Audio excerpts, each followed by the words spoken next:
Indonesia sedang menghadapi persoalan sampah yang semakin kompleks. Berdasarkan data Sistem Informasi Pengelolaan Sampah Nasional, lebih dari 30 juta ton sampah dihasilkan setiap tahunnya. Namun persoalannya bukan hanya pada jumlah, melainkan bagaimana sampah itu dikelola setelah dibuang.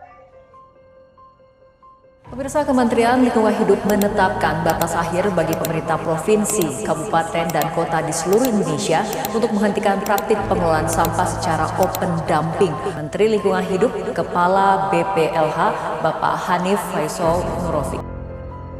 Data Kementerian Lingkungan Hidup tahun 2025 mencatat hanya 39,01% sampah yang dikelola dengan baik.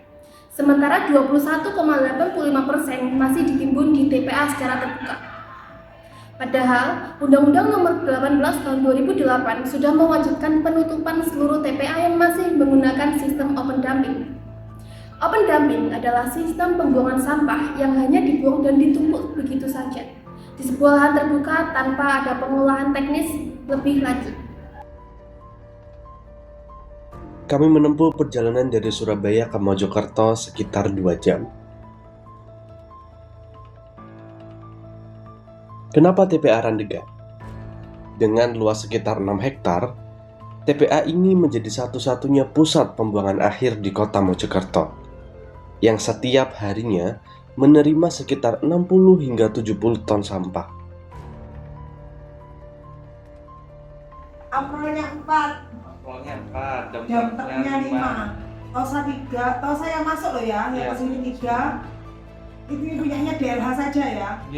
Tosanya 3, EPV 1, Panther 1. 60 ton ya per harinya. 60 sampai 70. Tujuan kami adalah kami ingin melihat kesesuaian kondisi TPA secara faktual dengan apa yang diberitakan pada media sosial, termasuk kendala serta dampak yang ditimbulkan di balik status open dumping TPA saat ini.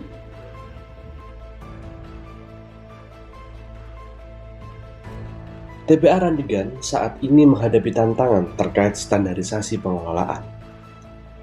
Pada tahun ini, TPA Randegan justru mengalami penurunan penilaian dengan mendapatkan kategori open dumping dari kementerian.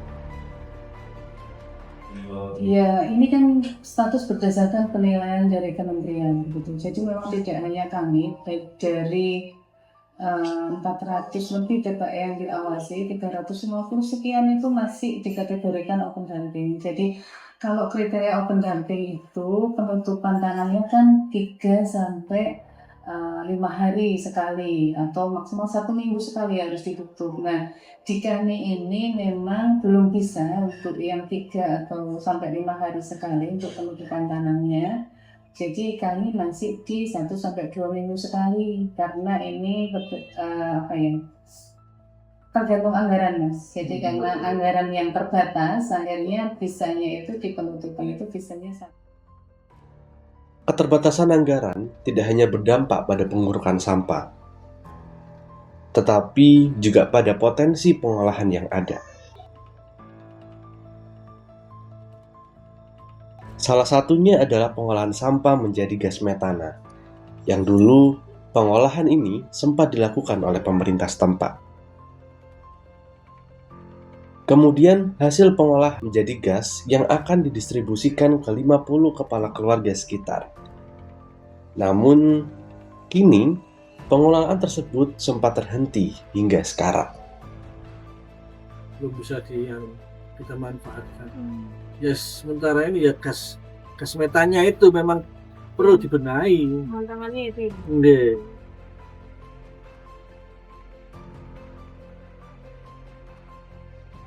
Meskipun mengalami beberapa kendala, TPA ini menjadi sumber ekonomi bagi warga sekitar melalui aktivitas pemulungan. Kalau bersihan itu 6.000. Iya. 3 sampai 10 kilo satu hari saya. Iya.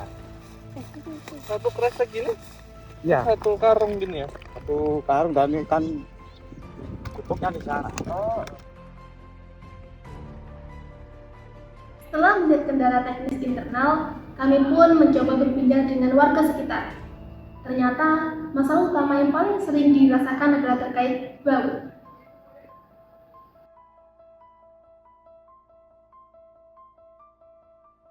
Marah aku tambah nemen masalah budak aku. Nah, cuma sepiro. Mambu. Keluhan kalau masyarakat selama ini ya baunya sama air lindi. Air lindi kan kalau musim penghujan kan istilahnya meluap. Selain masalah bau, kualitas air dari warga sekitar juga terdampak. Hal tersebut disampaikan langsung oleh pengelola TPA. Air bersihnya juga. Selama ini air bersihnya kita kirim dari PDAM. Oh, karena awalnya ada keluhan dari masyarakat. Iya, karena ada keluhan dari masyarakat soal air lindi. Nah, itu kan dampaknya air penduduk sekitar sini tidak bisa mengakses air minum. Airnya gimana? Keruh Keruh. sampai saat ini. Sumur pantunya ada ini, sebelah timbangan ini satu.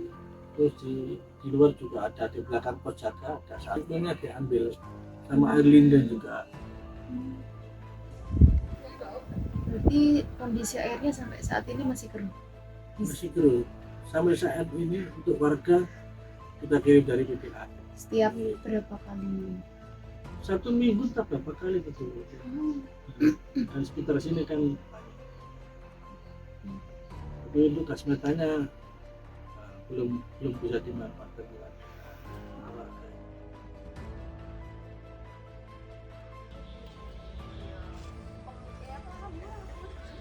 Masalah bau yang menyengat dan kondisi air yang mulai keruh ini ternyata berasal dari satu penyebab teknis yang sama, yaitu pengelolaan air lindi atau cairan dari sampah yang masih terkendala. Kalau untuk lindinya gimana Pak, saluran lindi? Sel lindinya ada di belakang. Oh iya, tadi saya juga. Iya. Ya, sementara itu kurang begitu terpelihara karena salurannya itu loh. Kan pipa-pipanya kan Ya. sudah rusak. Perlu diperbarui lagi.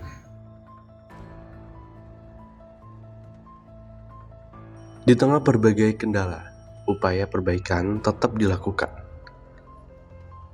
Pemerintah melalui Dinas Lingkungan Hidup terus berupaya melakukan pembenahan, mulai dari perbaikan saluran lindi, infrastruktur, hingga pengajuan tambahan anggaran untuk meningkatkan pengelolaan. Di sisi lain, para pemulung dengan cara sederhana membantu mengurangi tumpukan sampah setiap hari. Sementara itu, warga terus menyuarakan keluhan mereka melalui jalur yang tersedia, dari tingkat RT hingga ke pemerintah daerah. Harapan dari saya pribadi sih, kalau kita studi banding di Malang terus lihat di sana kan bisa sampai tuh bisa habis dikelola seperti ini, istilahnya jadi bakar. Kita mintanya seperti itu. Kalau dibiarkan seperti ini, dampaknya dari lingkungan kita juga kasihan juga. Ibu, harapannya untuk pemerintah apa Ibu? Dapat bantuan. Terus ke TPA. Enggak bisa sarana percepatan bantuan TPA mulu, Pak. Ini kan lulus nanti sampai bisa. Nah, yo. Minta bantuan, Bu. Selain itu, Bu, Ya hari raya dikai THR. Bisa. Nah, THR gak mungkin, Mas. ODR dia gak tahu THR.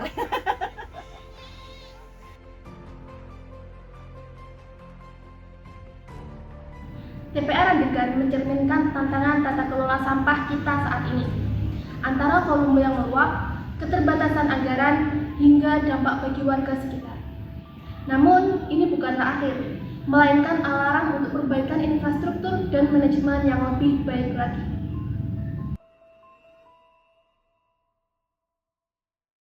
Sampah yang kita abaikan hari ini akan menjadi masalah di masa depan.